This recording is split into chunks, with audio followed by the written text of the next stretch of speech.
Now friends, come to the second part of this particular question. Compute tax liable to the company assuming it is a domestic company. Okay, so if now my assess is a domestic company, okay, that way 80 LA deduction is anyway available. 80 LA benefit is available even if you are a domestic company, as good as long as you are a unit in an IFSC. Okay, however, if you are a domestic company, you can be subjected to the MAT obligations. So MAT provisions can be applicable because you are a corporate entity. Okay, so corporate entity, you will have a MAT application. Okay, however, if you are covered by a special rate of tax,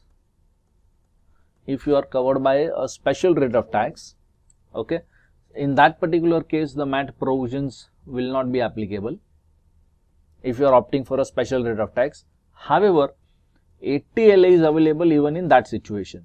Okay, because 115 BAA is also very friendly with respect to 80 LA provisions. So whether you are a domestic company covered by the special rate of tax or not covered by the special rate of tax, 80 LA deduction is available in the situation.